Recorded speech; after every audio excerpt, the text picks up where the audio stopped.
The 2026 World Cup is on the horizon, and with 48 nations competing in the tournament for the very first time, there will no doubt be a huge number of twists, turns and upsets taking place throughout the three host nations of Canada, Mexico and the United States. Since 1930, the World Cup has become the most prestigious and most viewed international sporting tournament on the planet, showcasing some of the world's greatest talent and the sport's most legendary names. Not only that, these tournaments have produced some of the most talked about and enduring moments in the history of the sport. Whether it be Marco Tardelli's raw emotion after scoring in the 1982 final against West Germany, Diego Maradona's infamous Hand of God goal against England in 1986, or the iconic image of Zinedine Zidane headbutting Italy's Marco Materazzi in his final career match in the 2006 final, the tournament never fails to deliver on magical moments that last a lifetime.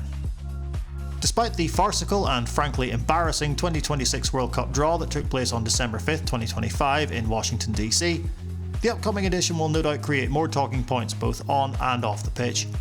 With nations such as Uzbekistan, Curacao and Haiti involved in the competition, there is scope for those teams to join the list of great World Cup upsets that have taken place throughout the tournament's history. And it's those upsets that we will be looking at in today's video. We are going to go through every edition of the World Cup and discuss the most shocking result at each tournament, whether that be through an underdog victory, an edge-of-the-seat thriller, or a final scoreline that defied all logic and reason within the confines of that specific match. Just before we begin, this list will be for the men's tournaments only, as, rather shamefully, my knowledge of women's football is nowhere near enough to determine what would constitute an upset throughout the years, and to just look at an online list and pass it off as my own would be disingenuous and fraudulent. So with all that out of the way, where else is there to start but at the very first World Cup tournament, the 1930 edition in Uruguay.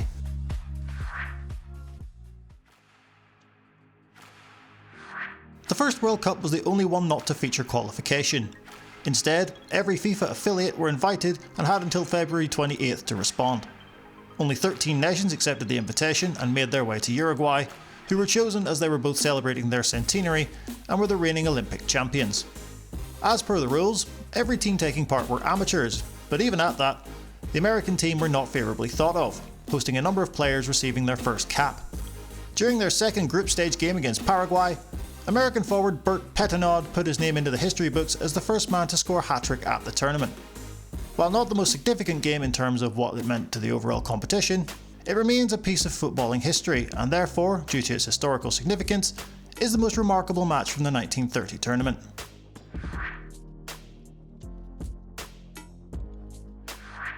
The 1934 tournament was marred by the influence of Italian dictator Benito Mussolini, as it was seen as an instance of using a high-profile event for overt political gain. For Mussolini, it was to promote fascism. With the tournament being held in Italy, this was the ideal platform for he and his party to espouse their political agenda on a large scale. It has also been claimed by many journalists and commentators that Mussolini used his power to influence the competition, so as to benefit the Italians. Whilst the Italian side were one of the favourites, Mussolini's presence and influence in the country cannot be ignored, and this may well have helped his side make it all the way to the final, where they would defeat Czechoslovakia to claim the Jules Rimet trophy. The game did mark the first occasion where a World Cup was decided by extra time, as opposed to the standard 90-minute game time. This result was the culmination of a tournament filled with accusations of bribery, corruption and intimidation, and so takes its place as the most shocking and most memorable of the 1934 competition.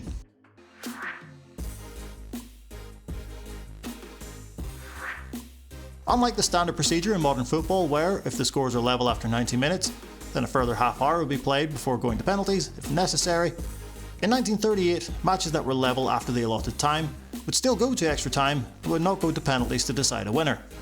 Instead, the game would be replayed at a later date. This was the case when Cuba and Romania's round of 16 tie ended 3-3 after extra time on June 5th, so a replay took place 4 days later, where Cuba were able to upset the European side by advancing to the quarter-finals with a surprise 2-1 victory. Cuba had only qualified for the tournament due to other Latin American sides choosing to withdraw from the competition, so little was expected from them, who were making their debut at the World Cup. However, they managed to earn their way past the side who had qualified for all three tournaments up to that point, but their run came to a screeching halt as they were knocked out in the quarter-finals following an 8-0 defeat to Sweden.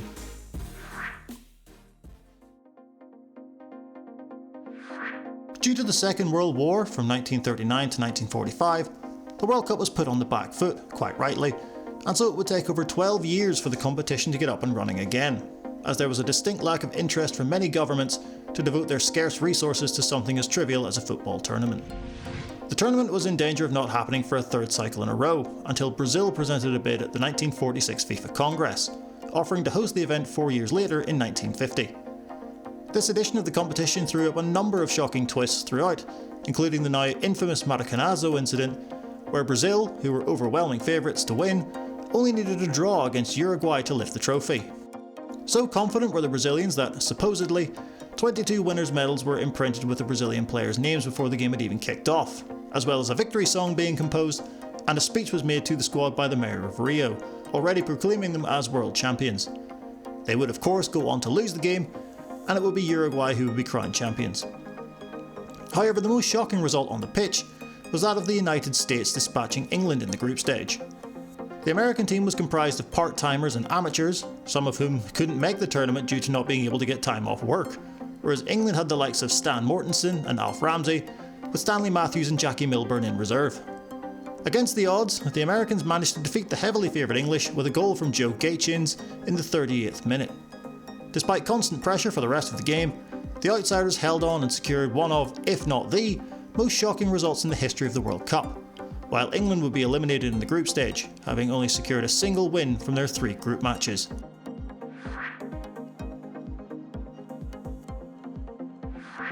Throughout the 1950s, the Hungarian national team made waves as the most technically proficient and tactically astute side in all of Europe.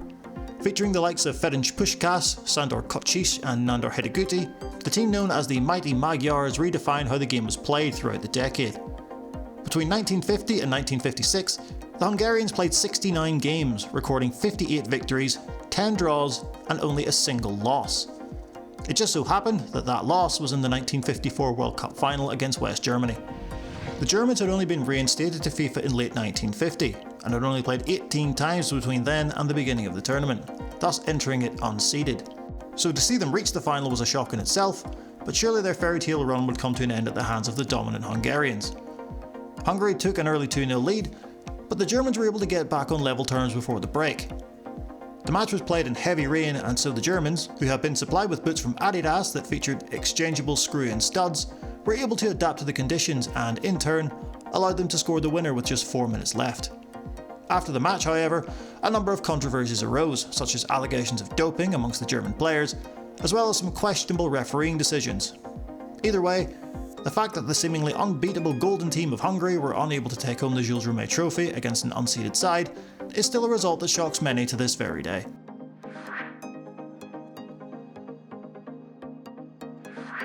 Following their success in Switzerland 4 years previously, the Germans had gone from unseeded outsiders to tournament favourites in the space of one World Cup cycle. However, it would be another powerhouse of the world game that would end up taking the spoils, as Brazil, inspired by a 17-year-old Pelé, would lift their first World Cup trophy by defeating the host nation Sweden in the final. The Germans would finish their campaign in 4th place, but it was during the group stages that they underwent a major shock in Halmstad. Northern Ireland were making their debut in the tournament, and very little, if anything, was expected of them, even though they had beaten 2-time winners Italy to qualify for the tournament. With names such as Harry Gregg, Danny Blanchflower, Bernie Peacock and Billy Bingham in their ranks, there was talent within the squad, but compared to the might of the German side, there was very little comparison. However, the Minnows managed to stun the reigning champions by holding them to a 2-2 draw, even taking the lead on the hour mark before being pegged back in the 78th minute. Both sides would advance to the knockout stage from a group that included both Czechoslovakia and Argentina, but unfortunately for the Green and White Army, they would be eliminated by a dominant French side in the next round. A side which included Just Fontaine, who set a World Cup record in this tournament by scoring 13 goals throughout the competition, a record that still stands as the most goals scored by a player in a single tournament.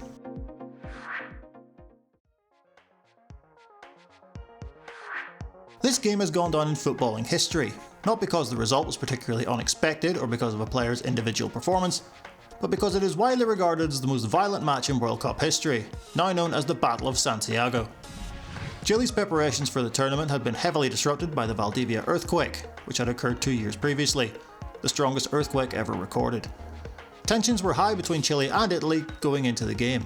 Sections of the Italian press had written some hugely distasteful and disparaging remarks about the host nation and its inhabitants, to which, understandably, the Chilean players took great exception to. The game itself was hot-tempered right from the start, with high tackles and constant fouling.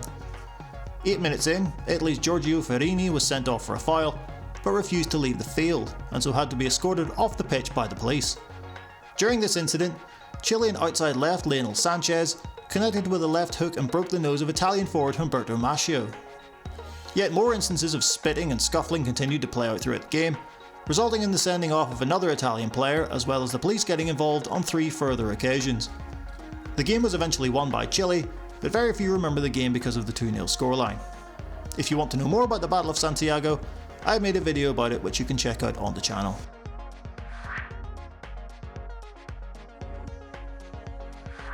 This particular tournament is mostly remembered for England winning their one and only World Cup title on home soil, beating West Germany, with Geoff Hurst scoring a hat-trick in the final, the first man ever to do so. However, there were many other noteworthy occurrences that took place throughout the competition, such as the emergence on a global scale of Portuguese forward Eusebio, the fact that Brazil didn't make it out of the group stages, and how the Jules Rimet trophy was stolen before the tournament even kicked off, eventually being found by a dog named Pickles underneath a hedge. As for North Korea, they too had their own issues to deal with upon arriving in England. The United Kingdom have fought alongside South Korea in the Korean War, so concerns were raised over the North Koreans' participation, especially considering how the UK did not recognise North Korea and feared that their participation would strain relations with both South Korea and the United States. However, FIFA told the English FA that the tournament would be moved if a qualified team was refused entry, so they were forced to relent. This off-field turmoil didn't affect the North Koreans on the field, as not only did they qualify out of the group stages, they managed to pull off one of the biggest upsets in World Cup history by beating 2-time world champions Italy by 1-0 at Ayresome Park in Middlesbrough. It would be forward Pak Du-ik who would write himself into the history books, scoring the goal which effectively knocked the Italians out of the tournament and putting the debutants into the knockout round. He and his teammates were involved in another iconic match in the next round against Portugal, going 3-0 up but eventually losing 5-3, thanks to a magnificent performance from Eusebio, who scored 4 of Portugal's 5 goals in that game.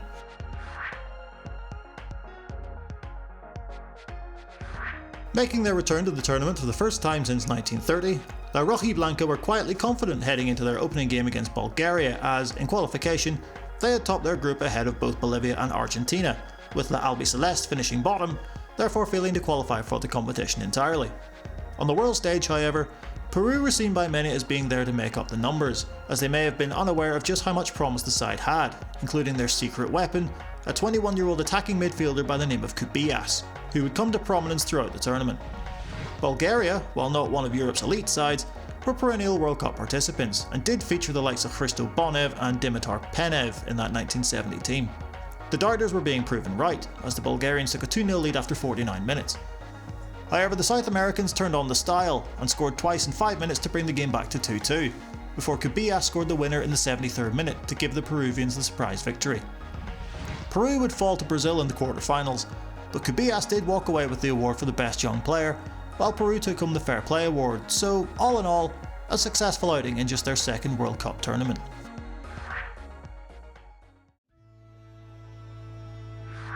By the end of the Second World War, Germany was a divided nation, splitting into East and West shortly thereafter. The Berlin Wall, which stood until 1989, acted as a physical reminder of the nation's political divisions, with the capitalist West and the socialist East. This was the first time that the East had qualified for the World Cup since the division, and as fate would have it, were drawn in the same group as their literal neighbours. The West German side was made up of world-class professionals including the likes of Paul Breitner, Gerd Müller and Franz Beckenbauer, names which are still held in the highest regard to this very day. While the East German side was made up of players who had full-time jobs back home. By the time they played each other in the 1974 tournament, which took place in West Germany, the favoured West had already guaranteed themselves passage to the next round, whereas the East needed at least a draw. Despite dominating for large spells, the West were unable to break down the well-organised East, and in the 77th minute were caught out by forward Jürgen Sparswasser, who smashed a shot past the West German keeper Sepp Maier to give the East the lead and subsequently the victory in one of the biggest upsets in the history of the competition. The win qualified the East as group winners, which, paradoxically, gave them a tougher draw for the next round where they would be eliminated, with the West getting a more favourable draw, which led them to progress all the way to the final and win the trophy on home soil. The entire nation of Germany won throughout the 1974 World Cup, with the East defeating their rivals in a one-off contest, and the West taking home the ultimate prize come the end of the tournament.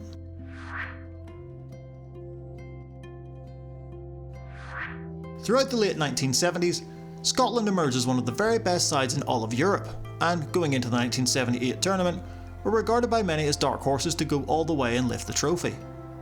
With the talent throughout the squad such as Willie Donachie, Archie Gemmill, John Robertson, Graham Souness, Joe Jordan and Kenny Dalglish, alongside a mercurial manager in Ali MacLeod, it wasn't outside the realms of possibility that the Tartan Army may well have been able to see their boys claim the top honour in international football.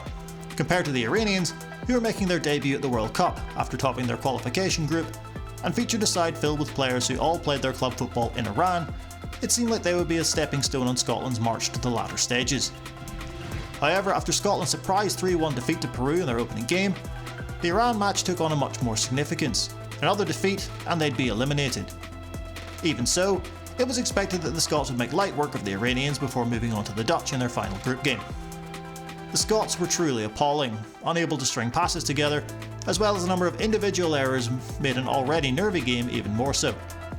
They did take the lead through a bizarre own goal from Eskandarian in the 43rd minute, but would be pegged back in the 60th, and the game would end 1-1. Scotland wouldn't make it out of the group stage, despite Archie Gemmill's sensational goal in the now famous game against the Netherlands, which they did win, but wasn't enough.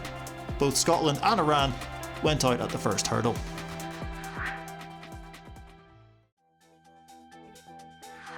It's rare in professional football for there to be such a disparity in the scoreline, but at the peak of the international game, that being the World Cup, it's something that is barely even registered as being a possibility. Well, this would be the case during the second game of Group 3 in the first round, as Hungary took on debutants El Salvador in Elche. Having finished as runners-up in both 1938 and 1954, Hungary had history of setting scoring records at the World Cup, putting 9 past South Korea in that 1954 tournament. El Salvador had the youngest team in the competition and only featured a 20-man squad, as opposed to the allocated 22. They were also unable to play any friendlies in the run-up to the tournament, as the country was in the early stages of a civil war between the government and leftist rebels. El Salvador arrived only 3 days prior to their game against the Hungarians. Unsurprisingly, Hungary scored first after only 4 minutes, and would end the first half 3-0 up. They would add another 2 early in the second half, before El Salvador grabbed one of their own. Laszlo Kiss, who had been brought off the bench in the 54th minute, became the only man in World Cup history to score a hat-trick after being brought on as a substitute, on his team's way to winning the game by a score of 10-1. It was the first, and so far only time, that the side has scored double-digit goals in a World Cup match, and the +9 margin equalled the tournament's largest margin of victory.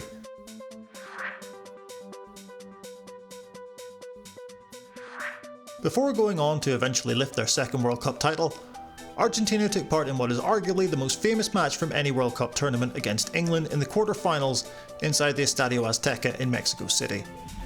The rivalry between the two nations went all the way back to the 1966 tournament, with the Argentinians feeling aggrieved when their captain, Antonio Ratin, was sent off, leading to accusations that the German referee was favouring the English, a fellow European side, in front of their home fans. The game in 1986 also took place 4 years after the Falklands War, which only added to the hostility between the two nations. 6 minutes into the second half, England winger Steve Hodge attempted to clear the ball away from England's goal, but the ball looped off his foot and into his own box, which was met by Diego Maradona, who seemed to outjump Peter Shilton and head the ball into the back of the England net. Upon further inspection, however, the ball was clearly seen striking the arm of El Diego, which should have seen the goal disallowed. Neither the referee nor his linesman saw the infraction, however, and the goal was given.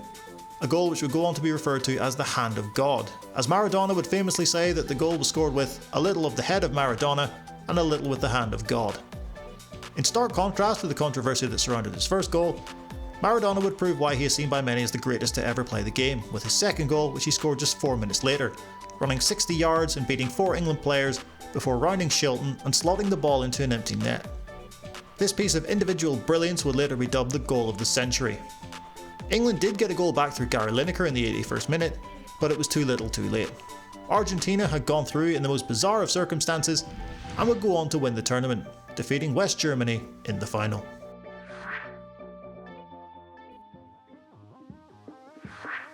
Italia '90 is well remembered for the atmosphere surrounding it, With its historic landmarks and rich and varied culture, soundtracked by the iconic Nessun Dorma by Luciano Pavarotti, it was the perfect location for a tournament the magnitude of the World Cup.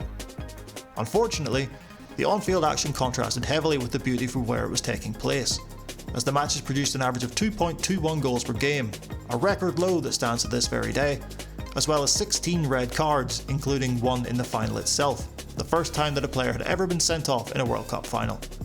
Despite the mediocre football on display, that doesn't mean that the tournament didn't have its fair share of iconic moments, the England vs West Germany semi-final arguably being the most famous. It would be a match which took place in the group stages though that produced the most shocking result, as reigning world champions Argentina were defeated by Cameroon. Despite being down to 10 men following a sending off for Andre Canabiek, Cameroon took the lead through his brother, Francois Omambiek, and his downward header that was completely fumbled by the Argentinian goalkeeper Neri Pumpido. Cameroon would eventually end the game with 9 men, as Benjamin Massing was sent off for a reckless challenge on Claudio Caniggia in the 88th minute, but they were able to hang on for a shock victory over the holders. Cameroon would advance all the way to the quarter-finals, where they took a 2-0 lead against England, but were eventually knocked out after extra time. Not only did they prove their mettle on the biggest stage, but forward Roger Milla made his own piece of World Cup history, becoming the oldest goalscorer in tournament history at the age of 38, before breaking his own record 4 years later, scoring against Russia at the age of 42.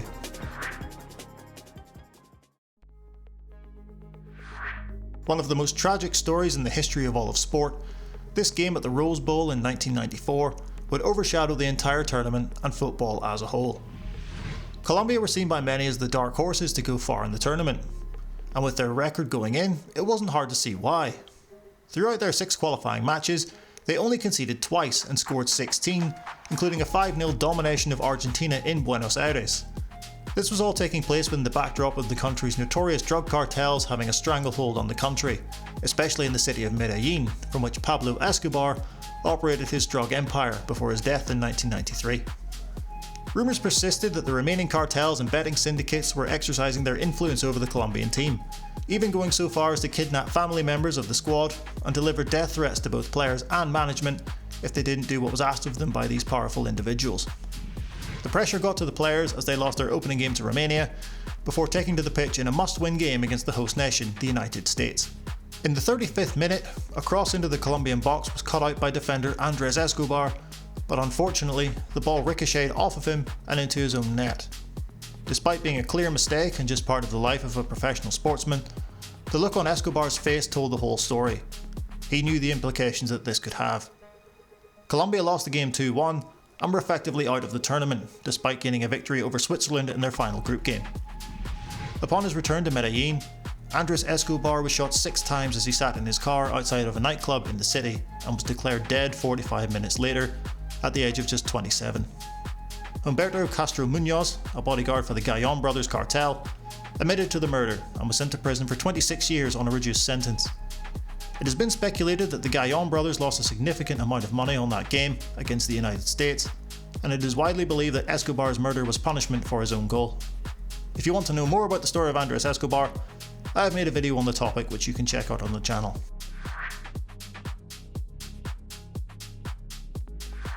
The 1998 edition of the World Cup saw the biggest shake-up since 1982, as this would be the first time that the competition would feature 32 teams, a format which would remain until the upcoming 2026 edition.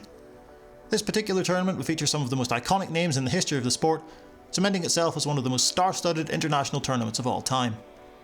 The majority of those, of course, turned out for the Seleção of Brazil, the most recognisable team in international football.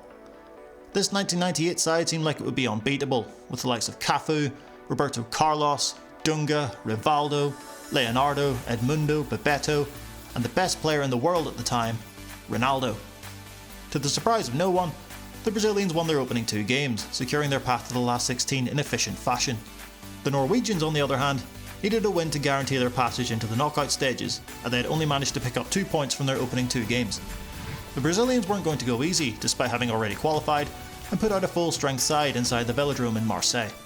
They took the lead in the 70th minute through Bebeto, but knowing that they needed to win, the Norwegians were able to grab an equaliser through Tor Andre Flo with 7 minutes remaining. And then, in the 89th minute, the Scandinavians were given a penalty, which was converted by Kjetil Rekdal, which gave Norway the win that they needed to progress, and showed the world that Brazil were not invincible. They would make it all the way to the final against the host nation France, however, but would be ripped apart by Les Bleus in Saint-Denis, going down 3-0. That final was steeped in controversy, so if you'd like to know more about it, I have videos on both the whole 1998 World Cup and Ronaldo specifically, both of which delve into what happened in the lead up to that very final.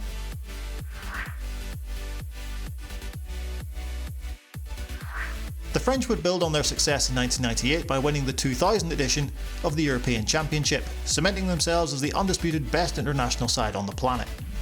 Going into the 2002 edition of the World Cup, being held in South Korea and Japan, they were looking to become just the third nation to retain the World Cup trophy after Italy and Brazil.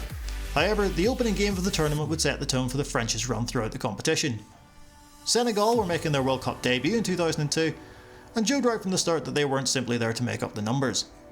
With half an hour played, Papa Bouba Diop scored the first goal of the tournament after bundling the ball into the net after a scrappy mix-up in the French defence. Despite having a lineup made of world-renowned stars and future legends of the game, France could not break down the stubborn and resilient Senegalese side, leading to them losing the game by that single goal to nil. Things would only get worse for France as they were eliminated bottom of their group, only securing a single point and scoring no goals. As for Senegal, they would make it all the way to the quarter-finals, only going out to Turkey via the golden goal rule in the first period of extra time. I would be remiss if I didn't mention the round of 16 match between Italy and South Korea, which was shrouded in controversy due to several questionable refereeing decisions which favoured the host nation, allowing them to progress to the quarter-finals. Again, I have made a video all about the 2002 World Cup if you'd like to learn more about what happened in that game.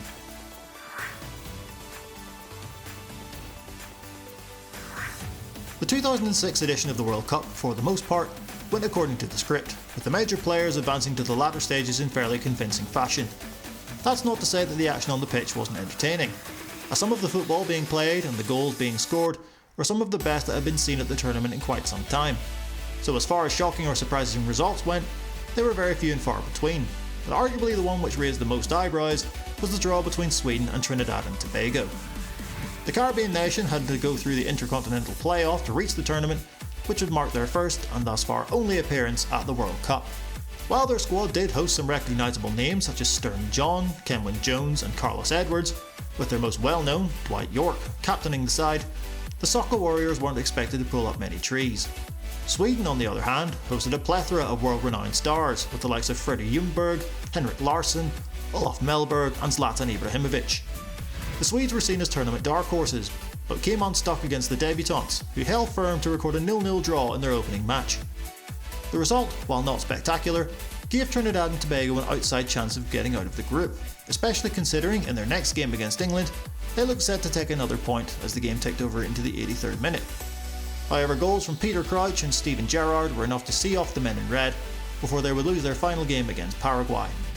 While finishing where many expected, Trinidad and Tobago proved that there were no pushovers and deserved to be playing at the top table in Germany.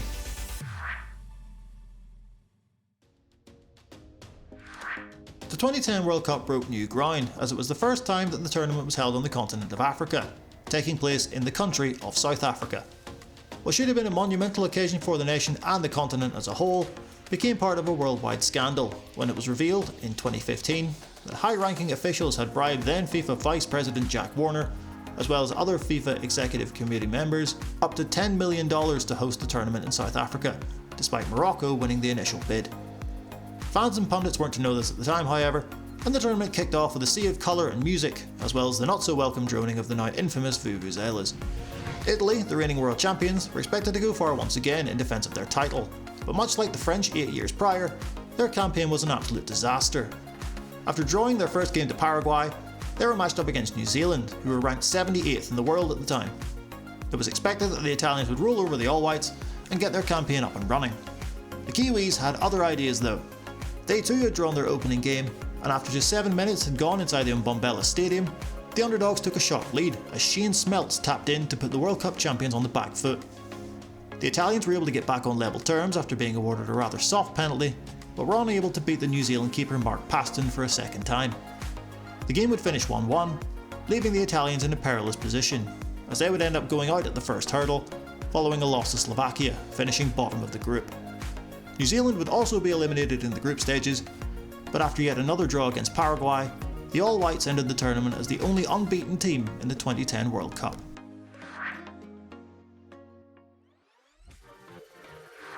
Viewed by many as the spiritual home of the beautiful game, it only seemed natural that the World Cup should be hosted in Brazil, and so it came to pass in 2014. It would transpire, however, that not everyone in the country shared the same enthusiasm for this festival of football, after it was revealed just how much the Brazilian government was set to spend, totalling around $11.6 billion, the most expensive World Cup in history up until that point. Protesters and those opposed to the tournament cited how much that amount of money could help the country's public services, as well as the human element of evicting people from their homes who were in the way of construction.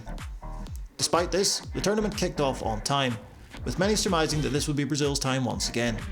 Indeed, it seemed to be the case as they made their way to the semi-finals, where they would face Germany in Belo Horizonte. Fans expected an entertaining match, but no one could have predicted what was about to take place. After just 29 minutes, the Germans had put 5 past a hapless Brazil side who looked bereft of ideas. Fans in the crowd were in tears as their side were mercilessly ripped apart, and things didn't get any better in the second half as substitute Andre Schürrle added another 2 goals to make it 7-0 after 79 minutes. Brazil did get one back through Oscar in the 89th minute, but when the final whistle blew, no one in the stadium or watching at home could believe their eyes. Brazil had been humiliated in their own backyard, and to add insult to injury, Miroslav Klose's goal put him ahead of Brazilian legend Ronaldo as the all-time top goal scorer at World Cup tournaments. Brazil would lose the third place playoff against the Netherlands, while Germany would go on to lift the trophy, following Mario Götze's winner in the 113th minute of extra time. Speaking of the Netherlands, I'd be remiss if I didn't mention their 5-1 victory over reigning champions Spain in the group stages. However, I think everyone would agree that the Brazil vs Germany result was the much more shocking of the two.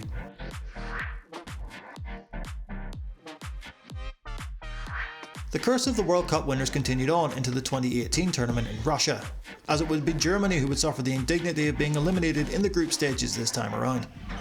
Before a ball was even kicked, the 2018 edition of the competition was shrouded in controversy with allegations of corruption, racism, discrimination against the LGBTQ+ community, Russia's invasion of Ukraine, as well as doping, sex trafficking, and the fallout in the wake of the skip-rope poisoning.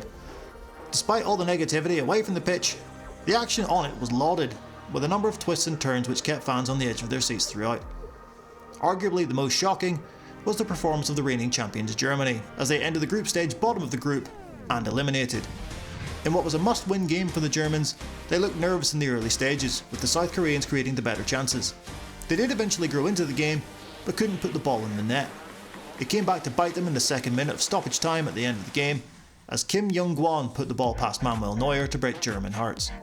Their misery was complete just 4 minutes later, as Song Hyun-min put the exclamation point on the Germans' elimination. Germany, who had humbled Brazil 4 years earlier, now found themselves in the same situation. This marked the first time since 1938 that they didn't make it out of the first round. To add insult to injury, South Korea didn't even qualify for the knockouts either, as this was their only win, but it was enough to put them above Germany in the standings, as they finished third in the group behind Sweden and Mexico.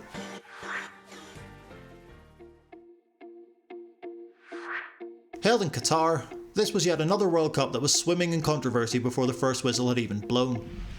Much like Russia, there were strong allegations of corruption and bribery, as well as multiple human rights violations regarding the treatment of women, the migrant workers who were building the stadiums, and the LGBTQ+ community. Another issue would be that of the climate, with temperatures reaching over 40 degrees Celsius in the summer when the tournament was scheduled to take place. This prompted officials to move the World Cup to the winter for the first time in history. Once again, I have a whole video about the controversies that surrounded this World Cup if you'd like to learn more. The football that was played, however, was received positively, which helped many put the controversies to the back of their minds, at least for those 90-minute increments. Going in, one of the most pressing narratives surrounded Lionel Messi, and whether or not this would be his last World Cup, and if so, would the greatest player of all time finally be able to lift the biggest prize in the game? Placed in Group C, he and his Argentinian teammates kicked off their campaign against Saudi Arabia, who were perennial participants but weren't really ever considered anything more than also-rans. So when Messi gave his side the lead from the penalty spot in the 10th minute, it looked to be business as usual. That is until the second half got underway, when Saleh El Seri slotted past Emi Martinez to put the Green Falcons on level terms. Just 5 minutes later, Saudi Arabia shocked the world as Salim Al Dawsari curled in a fine effort to the top corner to give the Saudis the lead, a lead which they would hold on to and claim a famous victory. This was to be the highlight of their tournament, as they wouldn't make it past the group stages, whereas Argentina would make it all the way to the final, and after what was a thrilling encounter that went all the way to penalties against reigning champions France, they, including Lionel Messi, would get their hands on the World Cup trophy, a prize which had eluded them since 1986. Let me know in the comments section below what you think will be the biggest upset at the 2026 World Cup, and let me know of any other results that you feel that would have been included. Thank you all very much for watching, it is greatly appreciated, and I'll see you, as always, in the next one.